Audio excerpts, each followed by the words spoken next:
जय हिंद दोस्तों। हम हैं अक्षय सर नारदेगंज वाले और आप देख रहे हैं अक्षय मैथ क्लासेस। आज से हम नया चैप्टर स्टार्ट करने वाले हैं क्लास 10th में, द्विघात समीकरण। ऐसे तो ऑलरेडी मेरा एक और चैनल है, उस पर तो बता दिए हैं एनसीईआरटी वाला जितना भी प्रॉब्लम है और कहो थ्योरी से रिलेटेड जो भी चीज़ें थी वो हम ऑलरेडी बता चुके हैं। लेकिन हम पहले भी बोले हैं कि इस चैनल पे हम अभी जो भी बता रहे हैं वो सब बिगनर के लिए है, जो पहली बार 10वां पढ़ रहा है या जो कहीं नहीं पढ़ा है, जिसको मैथ से एकदम डर लग रहा है। तो द्विघात समीकरण में क्या पढ़ना नहीं पढ़ना है वो देखिए, वो बात की बात है।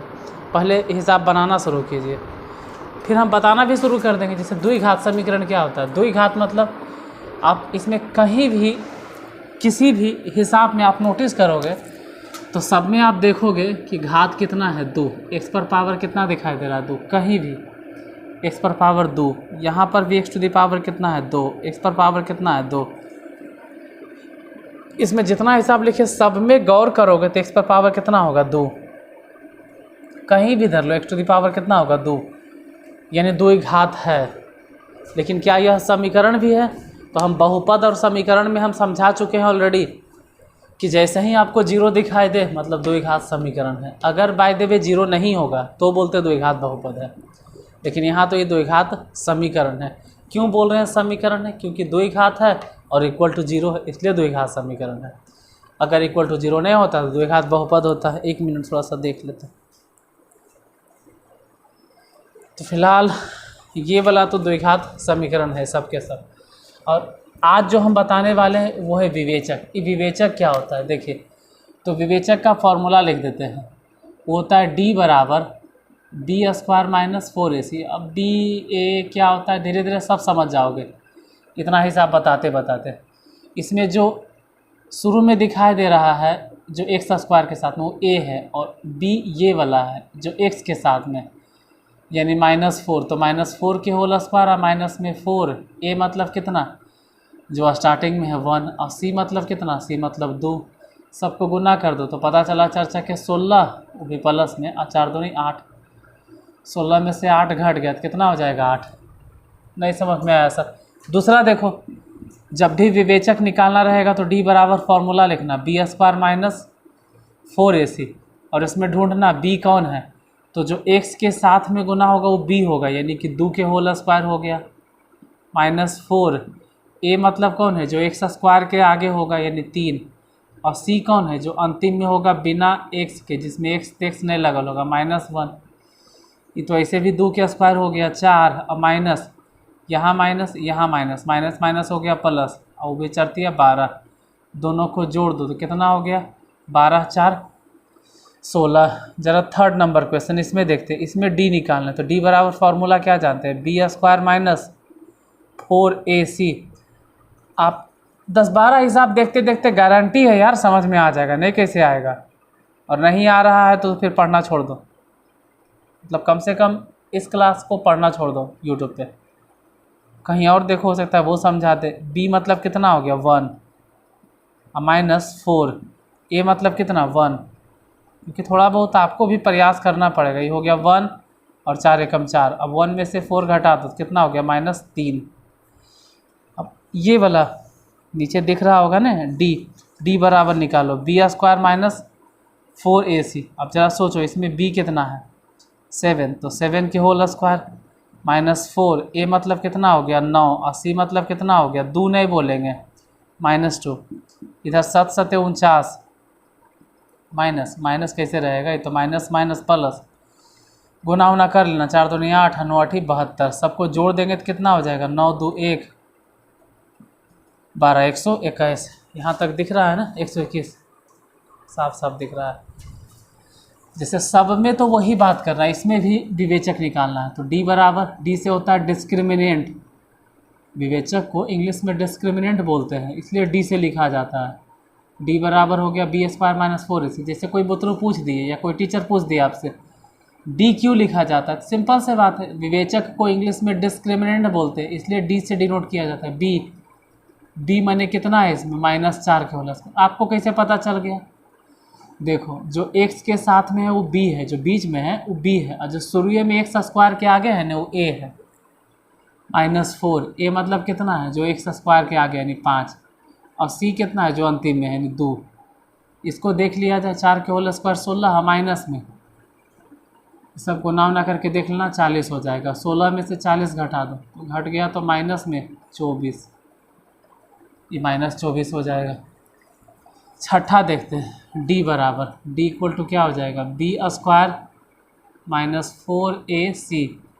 चलो बी ढूंढो कितना है, देखो जो x के साथ में ना वो b है, यानी b कितना है -5, तो -5 के होल स्क्वायर -4। जो x स्क्वायर के आगे है इसको a बोलते हैं, इसको b बोलते हैं, इसको c बोलते हैं। तो x स्क्वायर के आगे तो 4 गुना है तो 4 हो गया। c मतलब कौन, जो बिना x के अंतिम में 3, ये ऐसे भी 5 बचे 25, 4 चक्के 16 या 48। अब 25 में से 48 घटा दो तो घट गया तो 3, उल्टा घटा रहा है, 4 में से 2 गया 2, यानी कि उल्टा घट के हो गया माइनस में 23। इसी में जैसे निकालना है तो d बराबर फॉर्मूला बताइए, बी स्क्वायर माइनस 4ac।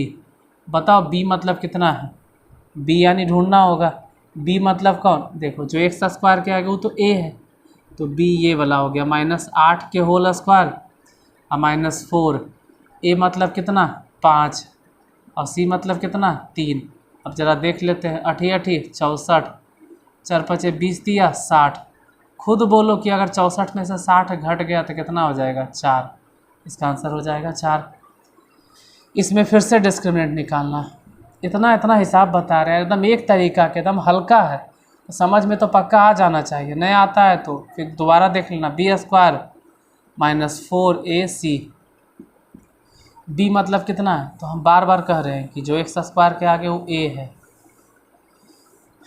जो x के साथ में वो b है, यानी b मने हो गया 4, तो 4 के होल स्क्वायर माइनस में 4, a यानी कितना, a मतलब 1 और c मतलब कितना तो 3। देख लेते हैं, 4 चक्के 16 और 4 12। अब बोलो 16 में से अगर 12 घट भी गया तो कितना हो जाएगा 4, आंसर होगा। नेक्स्ट इसी में देखते हैं, इसमें d निकालो, d बराबर कितना हो जाएगा, d इक्वल टू फॉर्मूला हो जाएगा B square minus 4ac। b कितना है, देखो जो x स्क्वायर के आगे वो a है और जो x के साथ में वो b है और जो बिना x के वो c है, तो b स्क्वायर मतलब हो गया 5 के होल स्क्वायर माइनस 4, a मतलब हो गया 4 और c मतलब हो गया 7। अब ऐसे भी 5 के स्क्वायर 5 बचे 25, 4 चक्के 16 और 16 सत्ते बरियोतल से 112। अब 25 में से 112 घटा के देख लेना, 12 में से 5 गया 7, 10 में से 2 गया 8, माइनस में आ जाएगा 87। इसी में देखो d अगर निकाले तो B square minus 4ac, d मतलब कितना हो गया 4 के होल स्क्वायर और माइनस में 4a यानी 2 हो गया, c मतलब 5। देखो जितना भी हम बता रहे हैं ना यार, आप चुपचाप देखते रहिए, दोबारा से खुद से बनाने का प्रयास करो, अगर बन जाता है तो अच्छा है, नहीं बनता है तो अच्छा नहीं है बोलेंगे। ये हो जाएगा 40, 16 में से 40 घटा दो -24। जैसे इक्वेशन लिखल था ना, तो जखनी तुम स्टार्ट करते हो वीडियो देखना या क्लास को देखना, तखनिया स्क्रीनशॉट ले लो और फिर पूरा समझ लो, वह स्क्रीनशॉट ले लेवे किए हो, बाद में अपने से बनाने का कोशिश करो। जैसे ही क्लास शुरू किए तखनिया स्क्रीनशॉट ले लेना चाहिए, जब मैं बाद में तुम बना सको खुद से। इसी में देखो d बराबर क्या होगा, B square minus 4ac। b मतलब कितना हो गया 5, तो लिखो 5 के होल स्क्वायर माइनस 4, a मतलब कितना लिखेंगे 3 और c मतलब कितना लिखेंगे 6। ये तो ऐसे भी 5 के होल स्क्वायर 25 और 4 12, अब 12 6 के 72। अब 25 में से 72 घटा देना, जितना आ जाएगा वो आंसर हो जाएगा। 12 नंबर अगर d निकालना है तो d बराबर बोलो बी स्क्वायर माइनस 4ac। अब बताइए b कितना है, b मतलब यहाँ पर कौन चल रहा है 8, तो 8 के स्क्वायर माइनस 4, a मतलब 7 और c मतलब 1 है -1 बोलेंगे, तो 8 8 64 और ये तो माइनस और माइनस प्लस हो जाएगा, 7 6 28 दोनों को जोड़ दो, 8 4 12 के 2, 6 2 8 1 9, 92 हो गया। उसको क्यों छोड़े, वो भी देख लो। d बराबर d इक्वल टू कितना हो जाएगा B square minus 4ac। d क्या है, विवेचक है। b कौन है, तो जो x के साथ में वो b है, यानी कि 3 के होल स्क्वायर -4AC। ए कौन है जो एक्स स्क्वायर के साथ में 2, सी कौन है जो बिना एक्स के है 4, ये 3 तिया ऐसे भी 9 हो गया माइनस में, ये 32 हो गया। अब सोचो कि 9 में से 32 घटाना है तो माइनस में आएगा, कितना घटा के देख लेना, 23 हो जाएगा, माइनस में 23। 14 में अगर डी निकालना तो डी बराबर फार्मूला b² - 4ac। अब बताइए b कितना है इसमें, b मतलब हो गया -12, तो -12 के स्क्वायर -4, a मतलब 1 और c मतलब -16, माइनस में है तो माइनस लिखेंगे, 12 के स्क्वायर 144 और ऐसे भी माइनस माइनस प्लस, 16 चक 64, दोनों को जोड़ दो, 4 4 8, 6 4 10 और 1 1 2, 208 हो गया। इसमें d निकालें तो d बराबर b² - 4ac। देखो यहाँ पर b मतलब कौन है 1, तो 1 के स्क्वायर -4, a मतलब यहाँ पे 1, c मतलब भी 1, 1 के स्क्वायर एक ही रह जाएगा, अभी माइनस माइनस प्लस 1, यानी दोनों को जोड़ दिए तो 1 और 4 जोड़ने पर 5 हो जाएगा, इसका आंसर हो जाएगा 5। तो जितना डिस्क्रिमिनेशन निकालना था सब हम निकालते हैं। अब सब में एक चीज़ ध्यान दीजिएगा, सब में कुछ खास बात है, एक चीज़ अभी ये बता देते हैं, ये सब हम जो भी मिटाएं मतलब बताए हैं वो मिटा रहे हैं। स्क्रीनशॉट चाहो तो आप ले लो, अगर किसी को बाद में डाउट हो तो स्क्रीनशॉट ले ही लीजिए पहले,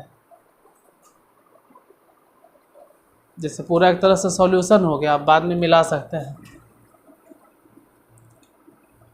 अब हम सब मिटा रहे हैं, सिर्फ आंसर रहने देते हैं जो भी लाए।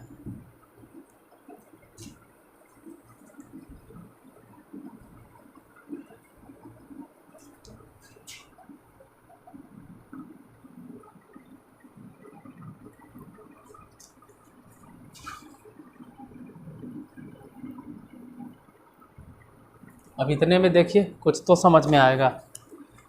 देखो जहाँ पर भी d प्लस में आया है मतलब माइनस में नहीं आया है, वैसे स्थिति में बोला जाता है कि मूल वास्तविक होगा। क्यों सर ऐसा क्यों बोला जाता है, तो वो हम ऑलरेडी बता दिए हैं, अक्षय सर नारदीगंज वाले चैनल पर जाके आप सर्च कर लीजिए। फिर भी यहाँ बता देते हैं, यहाँ तो जो बिगनर उसके लिए भी बताना है। तो अगर आप बिगनर है, पहली बार पढ़िए रहे, तो उतना टेंशन क्यों लेते हो। ये याद रखो कि अगर प्लस में तो मूल वास्तविक है और जीरो नहीं ना है तो मूल वास्तविक है और इसके दोनों मूल असमान होंगे। फिलहाल कितना होंगे वो भी हम बताएंगे निकाल कर, अभी इतना याद रखो मूल वास्तविक। यहाँ पर भी अगर प्लस में आया है d, अगर d प्लस में आ जाता है तो समझ जाना मूल वास्तविक है, और जीरो तो है नहीं तो इसका मतलब हो गया कि दोनों मूल असमान है। मूल वास्तविक तो है ही और असमान है। यहाँ पर d हो गया माइनस में, इसका मतलब कि जो मूल है ना वो वास्तविक नहीं है, वास्तविक नहीं है। क्या नहीं है, मूल, तो मूल वास्तविक नहीं। यहाँ पर क्या है प्लस में, तो जब प्लस में है तो बोलेंगे मूल वास्तविक है, मूल वास्तविक है और दोनों मूल असमान है। तो ऐसे जहाँ जहाँ मिलेगा, जैसे इसमें देखो मूल वास्तविक नहीं है, यहाँ पे बोलेंगे कि मूल, क्योंकि जो आया है वो माइनस में है तो डायरेक्ट बोलो ना कि मूल वास्तविक नहीं है। इसी में क्या है, मूल वास्तविक नहीं है, इसमें मूल वास्तविक है और दोनों मूल असमान है। इसमें मूल वास्तविक नहीं है, इसमें मूल वास्तविक नहीं है, इसमें पता नहीं क्या, इसमें मूल वास्तविक है और दोनों मूल असमान है। तो अब आपके दिमाग में ये चलेगा कि मूल वास्तविक है और असमान है, असमान है, आप बोल रहे हैं असमान असमान असमान, तो समान भी होता होगा, हाँ होता है। वो कब होता है, तो तब होता है जब d बराबर कितना आ जाएगा, 0। अगर d = 0 आ गया तो मूल वास्तविक और दोनों मूल समान कहा जाता है। लेकिन अभी फ़िलहाल समान नहीं कहेंगे, अभी हम जितना भी हिसाब बताएं सब में मूल वास्तविक तो था, तो बहुत सारे हिसाब में जिसमें वास्तविक था, लेकिन वास्तविक होने के साथ साथ उसका दोनों मूल असमान था। तो देखते हैं अगर वैसा टाइप इस किताब में आया तो हम बता देंगे, और नहीं आया तो ऑलरेडी बतावल है NCERT का प्रॉब्लम। आप अक्षय सर नारदीगंज वाले इसको सर्च कीजिए, वहाँ पर भी हम ही पढ़ाते हुए मिलेंगे।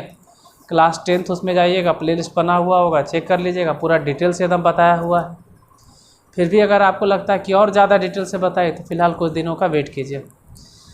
आज इतनी देर तक ही, अगर क्लास अच्छा लगे तो लाइक कर दीजिएगा, शेयर कर देना, और फिर कल मिलते हैं। आज के लिए धन्यवाद।